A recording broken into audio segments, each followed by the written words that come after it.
Con ustedes, una nueva y última entrega del año 2020 de su programa Consulta Participativa. Sí, amigos, concluimos con este programa nuestra jornada de todo el 2020 y nos sentimos alegres, nos sentimos complacidos de que ustedes nos hayan acompañado durante estos 12 meses de trabajo de forma continua. Hemos estado, amigos televidentes, seleccionando contenido y sometiendo a su consideración el mismo, siempre con la esperanza de que este resulte orientador y de información propositiva para todos ustedes. Saben ustedes que transmitimos a través de Carivisión, canales 26 de Claro, Altiz y 22 de Aster. También 54 de Altiz, La Voz del Trópico. Y que estamos en las redes sociales. Estamos en nuestra página de YouTube, Consulta Participativa, a la que les sugerimos activen la campanita roja y se suscriban al mismo para que reciban todo el contenido de Consulta Participativa de manera directa y especial. También, amigos, estamos en Instagram como Ricardo Perman, en Facebook Consulta Participativa, donde en este momento estamos transmitiendo en vivo. También, amigos, estamos en Gmail, nuestra dirección electrónica consultaparticipativard@gmail.com. En Twitter estamos también como ConsultaPar y estamos listos para atender sus sugerencias en nuestro número de WhatsApp 809-769-4500. Nosotros estamos más que agradecido de su seguimiento y de sus sugerencias, y por esto hemos hecho esfuerzos para complacerle.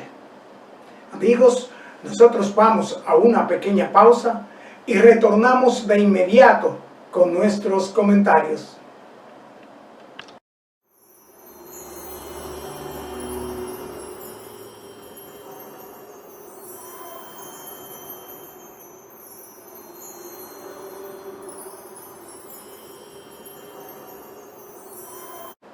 Bien, amigos, en nuestros comentarios de esta última entrega del 5 de diciembre de Consulta Participativa, tenemos noticias no agradables, noticias que realmente afectan a familias y a la sociedad dominicana. La muerte del teniente coronel de la Fuerza Aérea Dominicana sigue estremeciendo a la familia dominicana y mantiene en expectativa a toda la sociedad. El teniente coronel piloto de la Fuerza Aérea, Ramón Israel Rodríguez Cruz, de 37 años, fue ultimado a balazos por una patrulla policial que le habría ordenado detenerse, y este le rebasó a alta velocidad. Según informes, esta patrulla persiguió al oficial asesinado y frente a la casa de una tía, pues le inquirió que se identificara, a lo que él no obstemperó.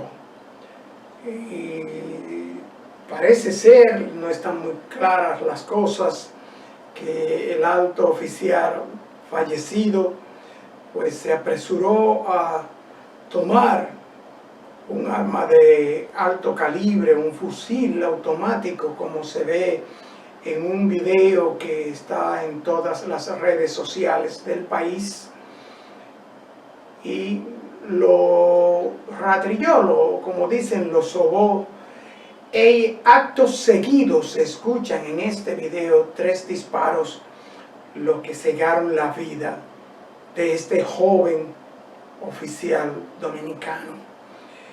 Los policías implicados en este caso le fue conocida medida de coerción y le dictaron 3 meses de prisión preventiva. Esperemos que la justicia haga su papel, porque hay muchas versiones, hay más de un video en las redes sociales, y en el video que más se proyecta, inclusive hemos visto en medios de circulación nacional, en periódicos, se ve cuando el alto oficial manipula esta arma de fuego. Esperemos que la justicia haga su papel. A propósito de esta lamentable noticia y este horrendo hecho, tenemos, amigos, que fue director de Politur, un general que abochornó a agentes de la DGCET que le reclamaron una falta vial. Este general, José Manuel Frías, que también fue encargado de la Guardia Presidencial y director de la Academia Militar Batalla de las Carreras, se enervó y le ripostó a los agentes de la DGCET que tenían que hacerle el saludo militar, pararse en atención, porque él era un general. La Dirección General de Seguridad y Tránsito Terrestre, DGC, anunció, y se ve en el video, cuando el general le señala a los miembros de DGC que había que hacerle primero los correspondientes honores militares al general antes de multar o identificarse el ciudadano que, aparte de general, primeramente es un ciudadano que habría violado una regulación de tránsito terrestre, aparcándose de manera irregular en una moto, en la ciclovía. Estas actitudes de oficiales de alto rango y de funcionarios en nuestro país no es nada nuevo. Recordamos que la misma Dirección General de Tránsito Terrestre, DGC, multó al ex general de las Fuerzas Armadas, Fabio Soto Jiménez, hermano del ex jefe de las Fuerzas Armadas, José Miguel Soto Jiménez, por obstruir el paso peatonal, aparcando su vehículo encima de las aceras. Este ex general, luego de que le pidieran sus documentos de identificación, procedió a preguntarle de manera airada a los agentes cuáles son sus rangos, requiriéndoles que llamaran a su superior inmediato para que se presentara a la escena del hecho.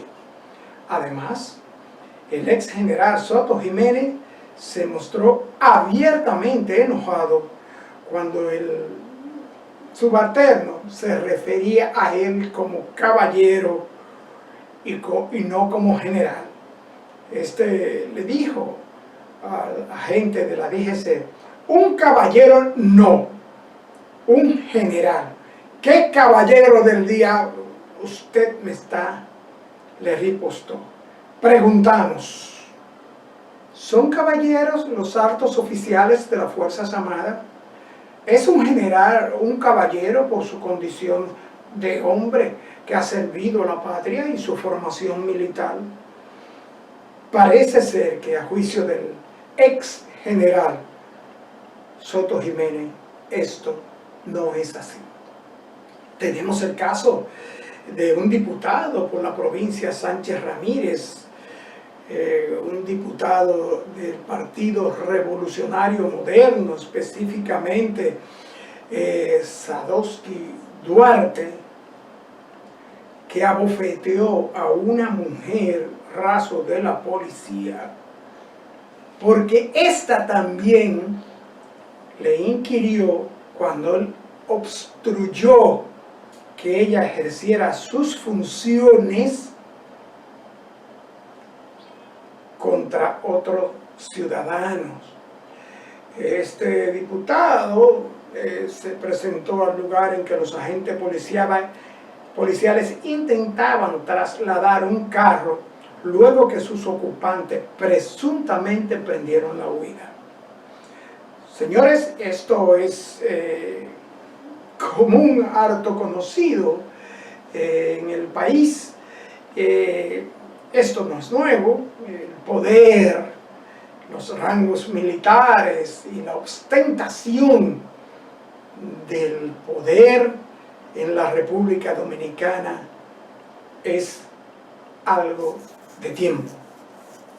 Recordemos al fenecido presidente que una vez dijo: si quiere conocer a Pablito, dale un carguito. Esto hay que verlo. Señores, tenemos lo del director del Departamento de Epidemiología de Salud Pública, el doctor Ronald Skett, que se refirió a que República Dominicana enfrenta una segunda ola de coronavirus. Y amigos, para despedir este año 2020, nos es grato y de justicia agradecer a todos ustedes, amigos televidentes de aquí y de allá, que nos han seguido durante este año 2020 y han estado ahí con nosotros durante 4 años y 7 meses. Pero agradecer de manera especial y de manera profunda al doctor Julio Jacín, al licenciado Michel Jacín, quienes con su respaldo y colaboración hacen posible que Consulta Participativa esté celebrando su 5ª Navidad en su canal Carivisión y La Voz del Trópico. Agradecer a la licenciada Ruth Brea, cuyas orientaciones y sugerencias agradecemos infinitamente. A nuestro amigo, el periodista Manuel Gómez, gran periodista dedicado a la información, amigo y colaborador. A nuestra amiga estimada María Sánchez, estimada colaboradora, y con ella a todo el equipo técnico de Carivisión y La Voz del Trópico. A nuestra seguidora más fiel, la presidenta de nuestro fan club, a la licenciada Ruth Gómez. Gracias del alma, Ruth. A nuestros invitados, quienes en un 90% han sido profesionales de la medicina y técnicos del área médica.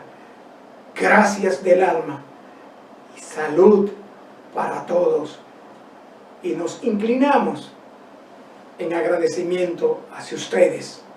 Y finalmente, amigos, y quien debió ser la primera, a nuestra productora general, la licenciada Julia López, persona que también ha sido la productora general de nuestros momentos más felices y junto a quien, con la ayuda de Dios, su comprensión, tolerancia y amor, hemos podido superar las pruebas que el Divino nos ha impuesto durante los 42 años en que hemos sido compañeros de vida.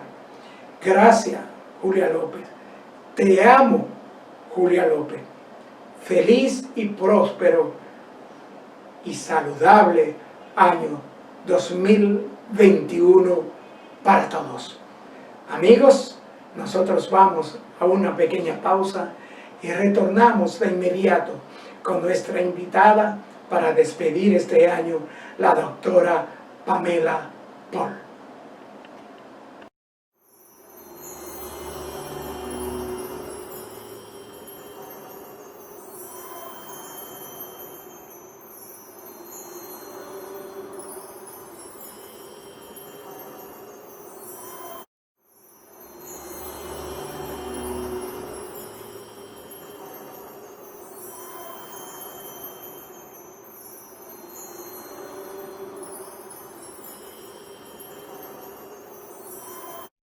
Bien, amigos, como les decía, hoy tenemos en consulta participativa el grato honor de conversar de nuevo en este programa con la doctora Pamela Paul, quien es otorrinolaringóloga rinóloga. Bienvenida a su programa, doctora, consulta participativa.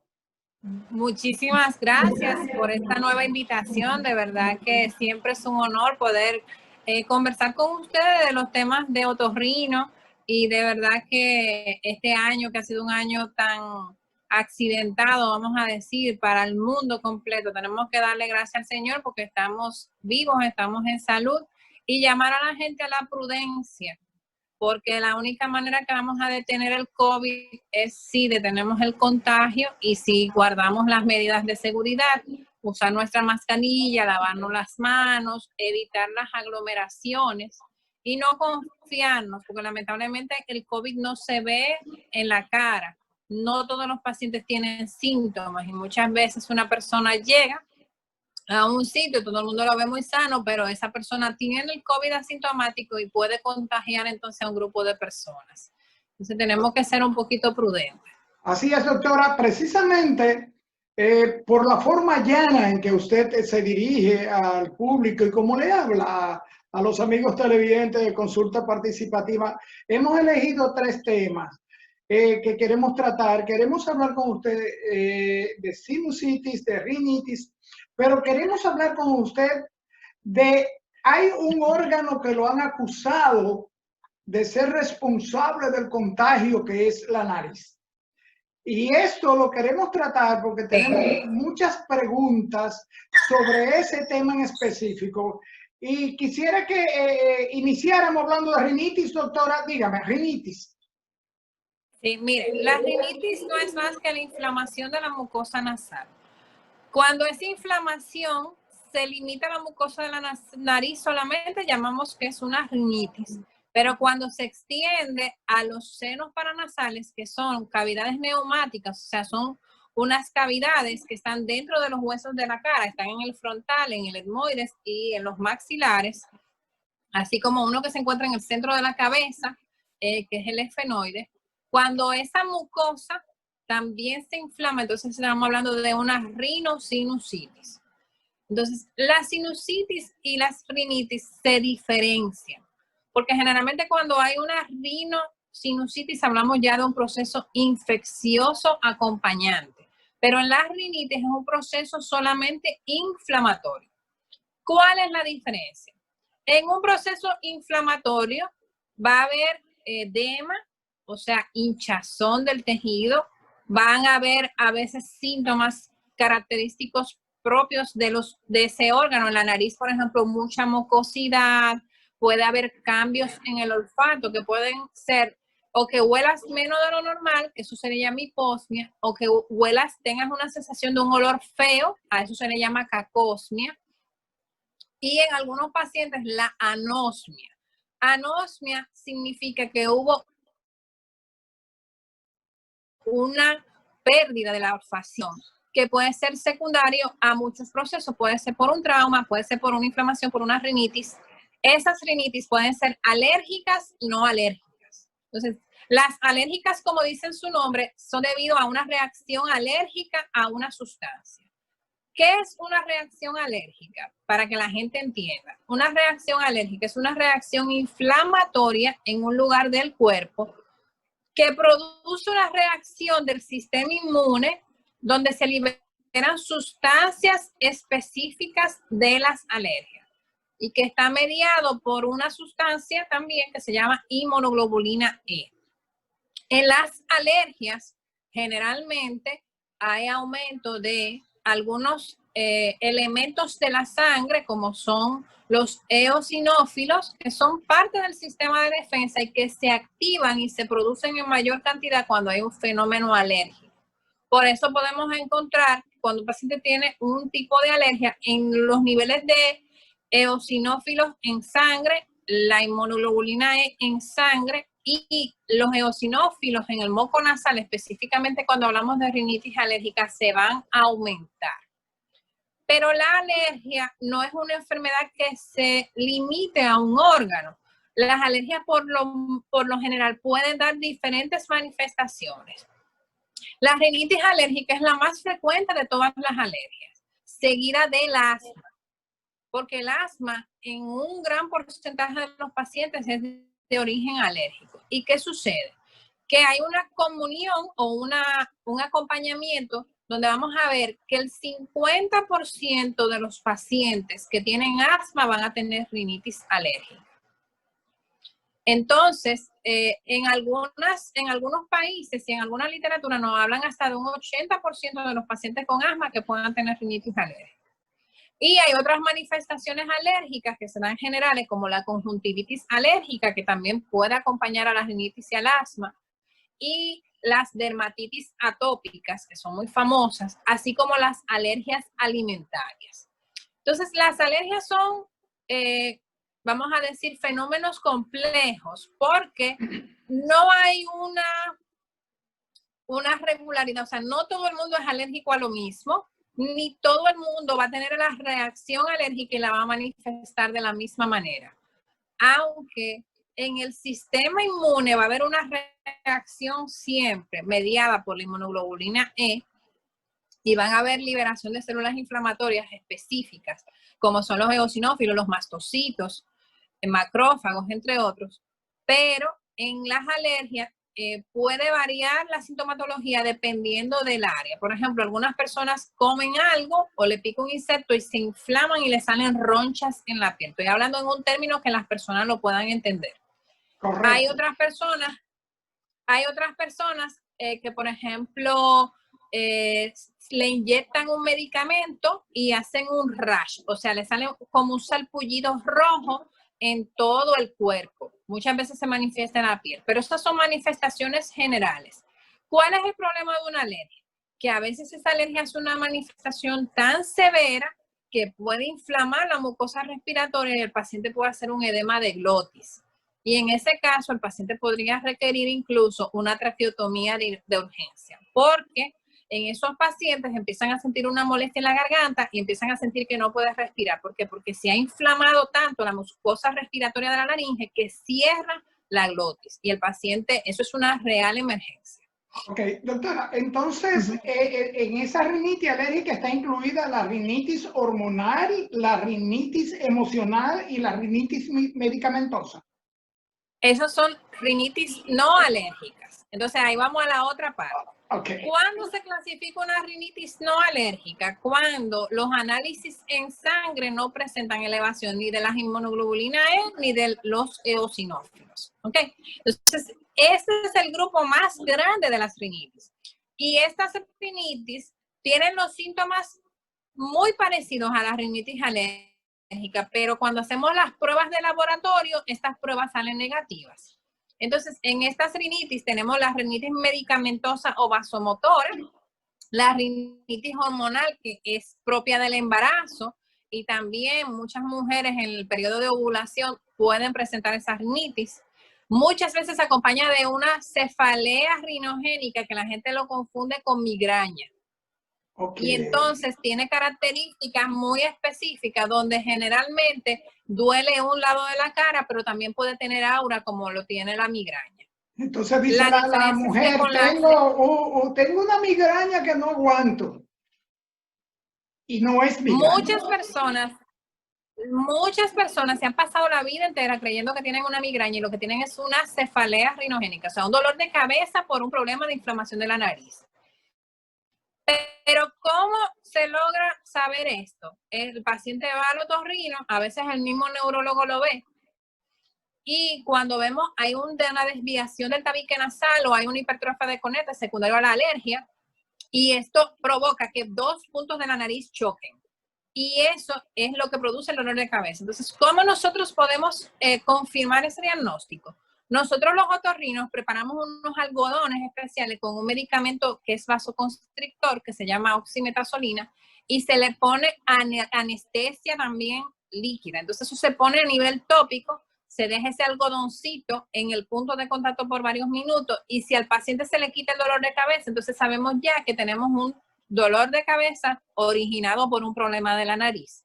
Y en este caso, generalmente cuando se hace la cirugía del tabique y se quita esa desviación que está contactando, el paciente se le quita el dolor de cabeza. Entonces yo le puedo decir que yo misma soy testigo de eso, porque yo cuando estaba más jovencita y estaba en la universidad estudiando, me daba siempre mucha migraña, yo creía que era migraña, y resultó que el problema era que yo soy muy alérgica, tenía unos cornetes muy grandes, tenía una desviación del tabique, y luego viviendo en México mi profesor me operó y gracias a Dios eso se resolvió completamente. Yo como otorrino y como rinóloga, o sea, usted sabe que yo soy especialista en la nariz, tengo muchísimos pacientes, tengo cientos de testimonios de pacientes que he operado y luego de la cirugía mejora completamente el dolor de cabeza. Obviamente, si un día te da una gripe o te tiene un proceso viral, te puede dar un dolor de cabeza normal. Pero los dolores de cabeza así continuos y acompañado de la congestión desaparecen por completo. Bien, doctora, entonces esto es la rinitis, ahí está la hormonal, la medicamentosa y la emocional. Sí, pero también tenemos rinitis, nosotros le llamamos irritativa, y es un paciente que trabaja, por ejemplo, en una fábrica de alguna sustancia, por ejemplo, de pinturas, y ese paciente empieza a hacer inflamación de la nariz. Y tiene todos los síntomas de una alergia, pero el paciente no es alérgico. O sea, no tiene las pruebas de alergia positivas. También tenemos la rinitis alimentaria, donde algunos pacientes al comer ciertos alimentos empiezan a moquear mucho y se congestionan completamente de la nariz. Por ejemplo, a las personas le puede pasar mucho esto con el picante. Y aunque, ¿qué sucede en estos pacientes? Que muchas veces no hay una reacción alérgica que podamos evidenciar en los análisis de sangre o en las pruebas cutáneas, pero sí hay una reacción del cuerpo y el paciente entonces no puede respirar bien porque se inflaman todos los tejidos de la nariz. Vamos a ver también que hay algunas rinitis que son las llamadas rinitis infecciosas, donde generalmente son causadas por virus. Cuando tenemos una gripe por un rinovirus, por ejemplo, el paciente se siente congestionado y es una rinitis fácil de fácil diagnóstico, que es la persona que cuando le da gripe siempre se congestiona muchísimo de la nariz. Entonces, ¿cómo nosotros diferenciamos que es una rinitis y no una sinusitis? Porque en la sinusitis, por lo general, hay hay fiebre como signo, como síntoma importante, y el paciente tiene entonces una descarga de moco que cambia de color, muchas veces se pone incluso purulenta. En la rinitis el moco es claro, es un moco como si fuera una gelatina clara, o parece a veces clara de huevo también. Es abundante, pero suele ser un moco claro, o un moco que es como agüita que te cae de la nariz continuamente. En estos casos, entonces el tratamiento y el manejo es diferente. Siempre que haya fiebre y que sea una fiebre que dure más de 2 días, entonces debemos de pensar entonces que debe de estarse formando una sinusitis y no solamente una rinitis. Bien, doctora, tenemos claro la rinitis. También, por lo que usted nos explica con respecto a las personas que están expuestas a pinturas, a olores profundos, también queremos saber, el personal que trabaja en construcción, que está expuesto a polvos, polvillos, cemento y eso.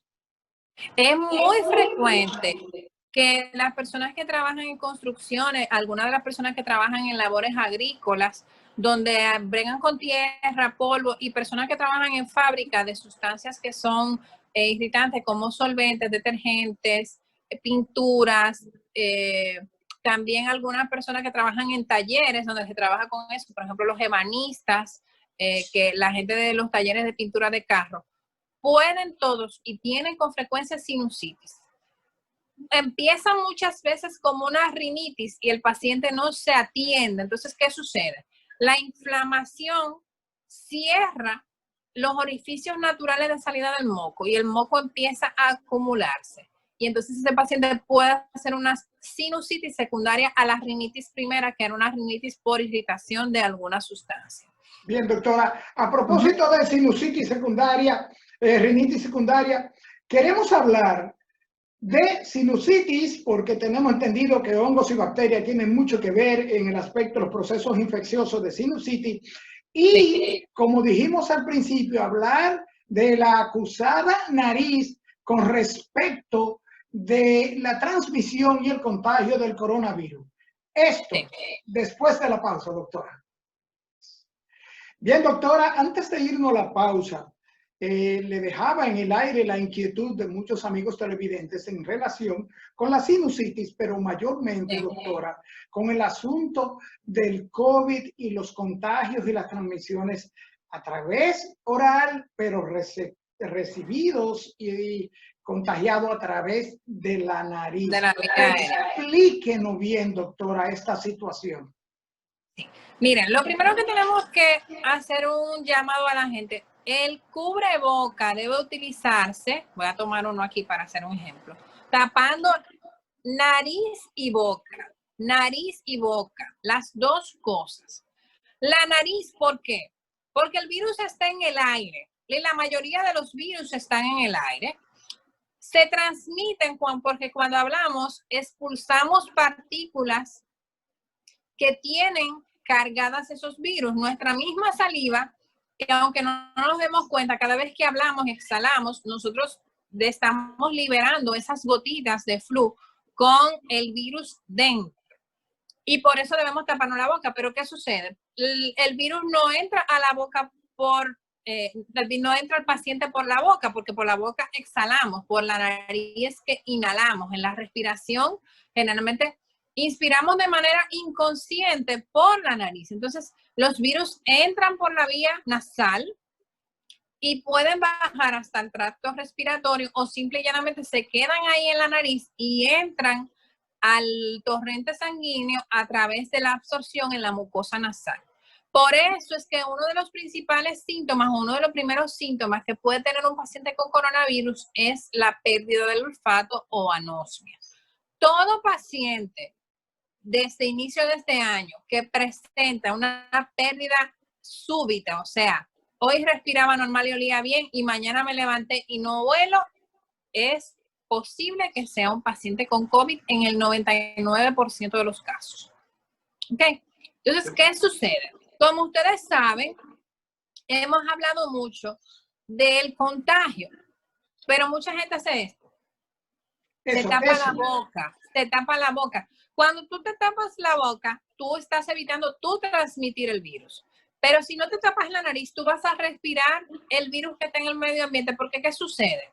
Si estás en una habitación cerrada y llegó alguien y estornudó y esa persona tenía coronavirus o tosió y cuando tosió expulsó las partículas, esas partículas se pueden quedar en el aire entre 4 y 6 horas. Y si esa habitación cerrada no tiene un purificador de aire, entonces ese aire se queda circulando ahí y si usted llega con la nariz al descubierto, usted va a respirar esas partículas. Y entonces usted puede contagiarse con el virus y tiene una altísima probabilidad. Incluso fíjense que se han hecho estudios donde muestran la importancia de la mascarilla, porque cuando las dos personas tienen su mascarilla bien colocada, les voy a enseñar de nuevo, debe de ser cubriendo nariz y boca y debe de quedar apretada. Por eso incluso se usan unas banditas en el pelo que nos ayuda para que las orejas no nos molesten tanto y lo pueden usar hombres y mujeres. Entonces, usted debe de ponerse la mascarilla que quede bien apretada, que no entre nada. Aunque la mascarilla sea de tela, no es que es bueno, pero mejor algo que nada. Se recomienda incluso, en inicio se recomendó mojar un papel toalla y ponerlo dentro de una tela y ponérselo, el que no tenía una mascarilla. y tú creas una barrera, pero lo ideal son estas mascarillas quirúrgicas o estas que son las N95. Okay, que ya gracias a Dios están apareciendo y también ya están más baratas porque en inicio hubo especulación y estaban muy caras. Doctora, Entonces, yo llegué a pagar mucho dinero, yo llegué a pagar 500 pesos por una mascarilla. 500 pesos por una mascarilla, lamentándolo mucho, la corrupción y el abuso de algunas personas hizo eso, incluso hizo que peligraran muchas vidas.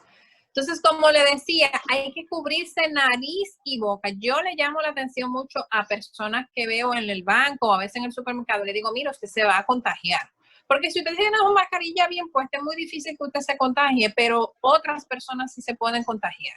Claro, doctora, yo insisto, y perdón que le interrumpa, porque en ambientes laborales mayormente, en oficinas donde acceden personas, y como la cotidianidad hace que se crea un tipo de confianza, vemos a compañeros de labores que sí tienen la boca tapada, pero tienen la nariz descubierta.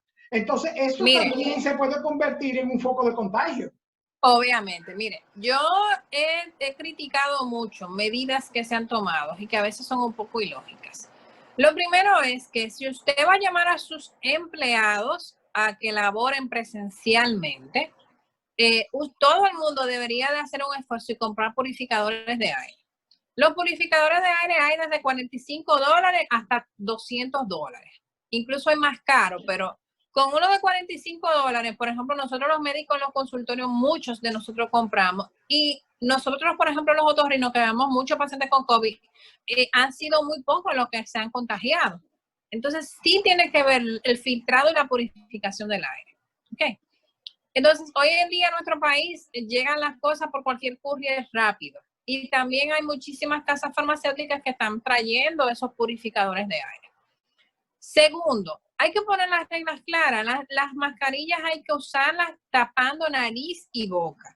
Y si usted va a comer algo, quiere beber agua, debe salir fuera del edificio o del recinto cerrado a un espacio libre y ahí comer o beber lo que vaya a hacer. Pero las reglas deben de ser estrictas, porque por un empleado que esté enfermo, se puede contagiar toda la compañía. Otra cosa también súper importante.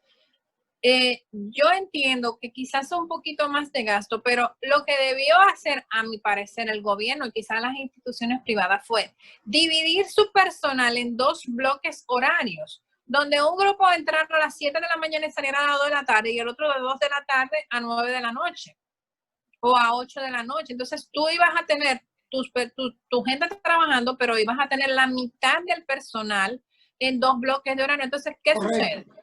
Tienes menos gente en el transporte público, porque si la mitad entra a un horario y la otra mitad entra a otro, pues entonces hay menos personas en el transporte público el día entero.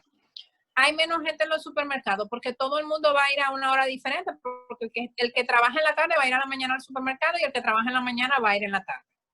Entonces tú divides un poco la población y ayudas en las mismas clínicas. Yo soy alguien que he insistido, porque el dominicano tiene que aprender a llegar a tiempo, no ir a hacer un turno, sino llegar a tu hora de tu cita, 10 minutos antes a facturar y a que te pongan en el sistema. Pero hay que cambiar la modalidad, porque cada vez que en una clínica se aglomeran 100 personas esperando a los diferentes médicos, usted está aumentando la probabilidad de contagio. Entonces, es un asunto de conciencia social y personal, pero todos debemos de contribuir, porque si no, este virus no se va a ir. Bien. Y aunque ya hay unas supuestas vacunas, esas vacunas tienen muy poco tiempo de prueba. Ustedes saben que las vacunas deben durar por lo menos de 5 a 8 años en investigación para ser aprobadas. Por la premura del virus, tú todavía no sabes si realmente eso te va a dar una inmunidad por un tiempo X o cual. Además, cuando llegue la vacuna, me imagino que no se la van a poner a todo el mundo, que va a costar dinero.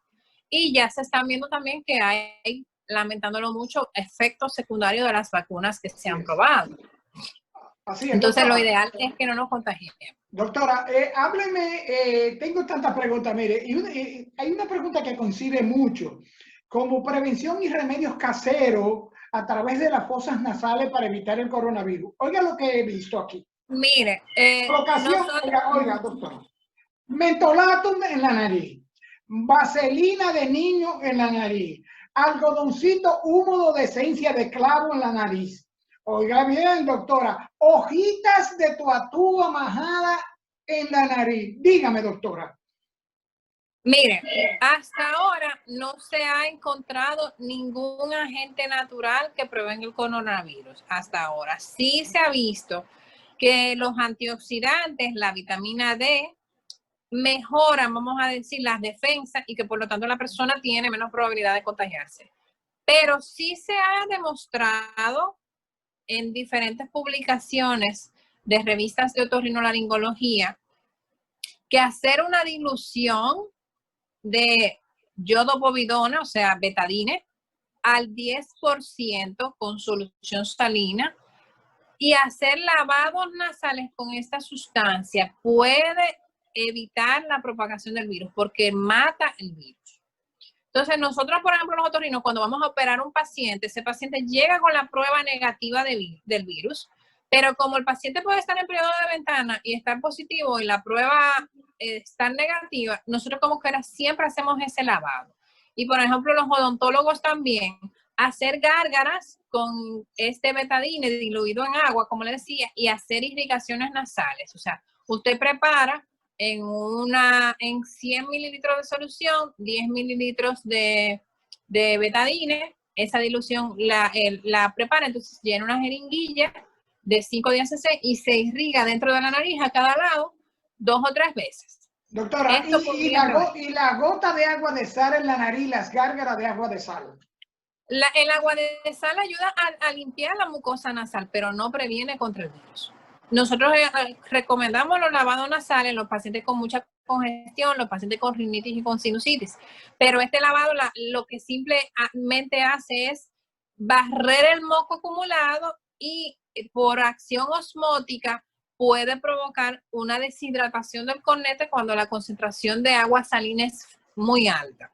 ¿Entiendes? Sí. Pero realmente hasta ahora solamente se han hecho pruebas con clorexidina, como la que se usa para el enjuague bucal, y con betadine, y eso sí detiene que el virus se propague. Pero obviamente son sustancias irritantes y estarse lavando la nariz con eso tampoco es muy recomendable. Bien, hay tres coincidencias en esta pregunta. Di positivo en pruebas del COVID en sangre y di no detectado o negativo en pruebas que me hicieron con un palito por la nariz. Explíqueme esa prueba. Mire, los infectólogos nos han explicado ya muchísimas veces que este virus tiene una particularidad y es que según la etapa de la infección, o sea, cuántos días tú tengas de infectado, las pruebas pueden dar positivas o negativas. Por ejemplo, en la prueba del palito por la nariz es la llamada PCR. En esta prueba se puede determinar la presencia del virus a nivel de la mucosa nasal. Pero ¿qué sucede? Ese virus generalmente tiene que tener más de 5 días y menos de 14 días para que dé positivo. Y muchas veces el paciente empieza a presentar los síntomas ya con 20 días de haber tenido el virus. Entonces sale negativa la PCR, pero cuando le hacen las inmunoglobulinas en la sangre, salen positivas. Entonces, ¿qué son las inmunoglobulinas? Son sustancias que liberan los virus y que se quedan en sangre. Hay 2 tipos específicas que se pueden medir. Hay varias, pero las que se miden normalmente son la inmunoglobulina G, la inmunoglobulina M y la inmunoglobulina A. Cuando la inmunoglobulina M está positiva, significa que tú tienes la infección activa. O sea, tú en ese momento estás cursando la infección, aunque no tengas síntomas. Cuando sale la IgM negativa, pero la IgG positiva, significa que ya te dio la infección. Ya pasó. Y si ambas están negativas, entonces significa que no has tenido la infección nunca. Por ejemplo, yo como doctora y como estoy trabajando con pacientes y me han tocado pacientes con COVID, nosotros, muchos cirujanos y muchos doctores nos estamos haciendo las pruebas entre 15 y 25 días. porque es el periodo más o menos de incubación del síndrome. Pero, por ejemplo, me dio un proceso gripal, me hice la PCR y salió negativa, pero para confirmar si me había dado, me hice la inmunoglobulina en sangre y me salieron tanto la IgG como la IgM negativas. Pero, sin embargo, uno de mis ayudantes, uno de los doctores con que yo trabajo, se hizo la prueba y le salió la PCR negativa, y cuando se hizo la IgG le salió que la IgM estaba negativa, pero la IgG estaba positiva. O sea, él tuvo el COVID y ni siquiera se dio cuenta porque no tuvo ningún síntoma. Bien, doctora, lamentablemente se nos acabó el tiempo. El tiempo es traicionero en televisión y queremos pedirle que, como nuestra última entrega del año y la oportunidad de compartirla con usted, le dé un mensaje a todos los amigos televidentes de Consulta Participativa para el año 2021. Bueno, primero que todo, tenemos que dar gracias, ser agradecidos, porque este año nos ha enseñado que no vale el dinero, no vale la juventud, no valen las cosas materiales. Podemos ser, somos sensibles a diferentes cosas y no podemos controlarlo todo, pero cuando vivimos en armonía con el mundo, con la naturaleza, cuando somos agradecidos del Señor, de las cosas buenas que nos pasan, siempre la vida te va a retribuir para bien. El mundo necesita de personas más comprometidas, de personas más sensibles, que no pensemos solamente en nosotros y que yo me quiero ir a fiestar, pensemos en que mi abuelita o mi mamá se puede contagiar. Entonces es un momento de reflexionar y ojalá que los seres humanos mejoremos con esta pandemia. Esperemos que el año que viene la vacuna funcione y que el ser humano sea cada vez mejor. A ti muchísimas gracias por la invitación y a todos nuestros televidentes aquí en Consulta Participativa. Que Dios le dé salud y que el año que viene tenga muchas cosas buenas para todos nosotros. Bien, muchísimas gracias, doctora. Gracias del alma y feliz 2021 para usted también, doctora.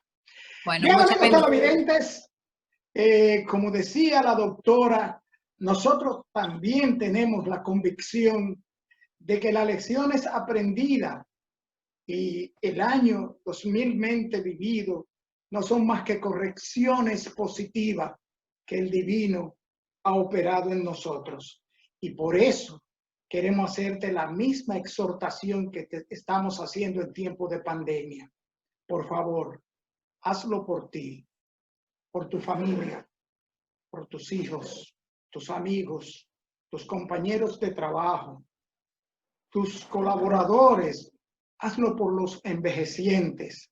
Quédate en casa. Quedémonos en casa. Amigos televidentes, nos vemos en la próxima entrega en el 2021. Feliz 2021.